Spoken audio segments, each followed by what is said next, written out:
Viewers সবাইকে শুভেচ্ছা ও সালাম জানিয়ে আমার channel Shapla Wahid recipes and ব্লগসে সবাইকে আমন্ত্রণ জানাচ্ছি।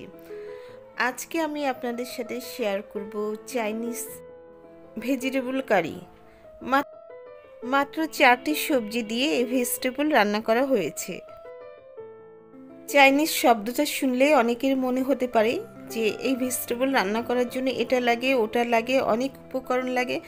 আসলে তা না, এবং রান্নার পদ্ধতিও অনেক কঠিন এটাও মনে হতে পারে, কিন্তু একেবারেই সেটা না। খুব সহজে আমি আজকে এই ভেজিটেবলটা রান্না করেছি। এই ভেজিটেবল রান্নার জন্য এখানে আমি গাজর, লাউ স্লাইস করে কেটে নিয়েছি, আর সেই সাথে ফুলকপি ছোট ছোট টুকরা করে নিয়েছি। এগুলি আমি হাফ সিদ্ধ করে নিয়েছি, সিদ্ধ করে ঠান্ডা পানিতে ধুয়ে নিয়েছি। এখন একটি ফ্রাই প্যানে আমি তেল দিয়েছি। ফ্রাই প্যানে তেল গরম হয়ে গেলে আমি এখানে পেঁয়াজ দিয়ে দিলাম। পেঁয়াজগুলি আমি কিন্তু ছাড়িয়ে ছাড়িয়ে নিয়েছি।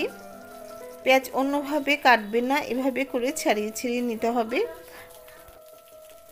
পেঁয়াজ একটু স্বচ্ছ হলে আদা বাটা এবং রসুন বাটা দিয়ে দিচ্ছি। সামান্য একটু নেড়ে চেড়ে আমি ডিম দিয়ে দিব। খুব বেশি ভাজা ভাজা করবেন না। আমি এখানে একটা ডিম দিয়ে দিচ্ছি। ডিমগুলি কিন্তু আপনারা ঝুরি ঝুরি করবেন না, হালকাভাবে নেড়ে চেড়ে ডিমগুলো একটু বড় বড় টুকরা করে নেবেন। খুব দ্রুত যদি আপনারা নাড়াচাড়া দেন তাহলে কিন্তু ডিমটা ঝুরি ঝুরি হয়ে যাবে, এই জন্য হালকাভাবে নাড়িয়ে দিবেন। আমার ডিম হয়ে গিয়েছে।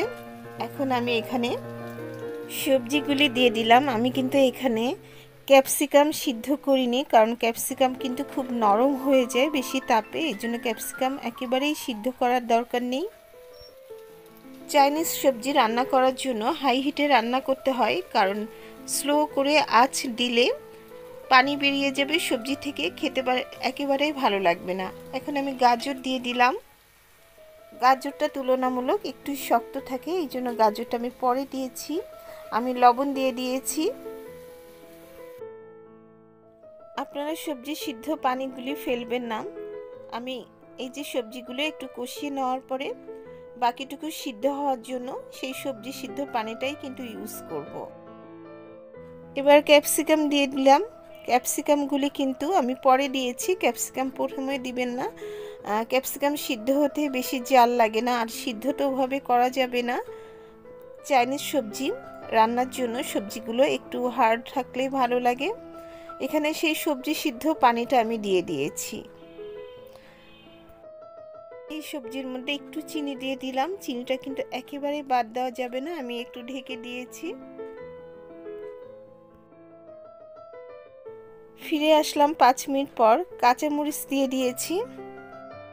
সয়া সস দিয়ে দিচ্ছি 2 চা চামচ। গোলমরিচ দিয়ে দিয়েছি। রান্না প্রায় শেষের দিকে আমি কর্নফ্লাওয়ার দিয়ে দিচ্ছি। 1 টেবিল চামচ কর্নফ্লাওয়ার আমি পানিতে গুলিয়ে রেখেছিলাম, ঠান্ডা পানিতে। আর কর্নফ্লাওয়ার কিন্তু দেওয়ার সময় আবার নাড়িয়ে নেবেন, কর্নফ্লাওয়ার তলার দিকে জমে যায়। ভালোভাবে নেড়ে চেড়ে দিবেন, কোথাও যেন দলা বেঁধে না থাকে। আমার ভেজিটেবল রান্না শেষ। এখন একটু পরিবেশন করি। আমার পরিবেশন শেষ। কত সহজে এই ভেজিটেবল রান্না করলাম তা তো বুঝতেই পারলেন। আর এখানে দেখেন গাজর, ক্যাপসিকাম, লাউ, ফুলকপি সব কিছুর কালারটা কিন্তু একেবারেই সঠিক আছে। চাইনিজ ভেজিটেবল রান্না করার সময় মনে রাখবেন খুব বেশি সিদ্ধ করবেন না, এবং চুলার উপরে হাই হিটে রান্না করবেন। খুব বেশি সময় রান্না করলে কিন্তু পানি বেরিয়ে গেলে কালারগুলি নষ্ট হয়ে যায়, খেতেও ভালো লাগে না।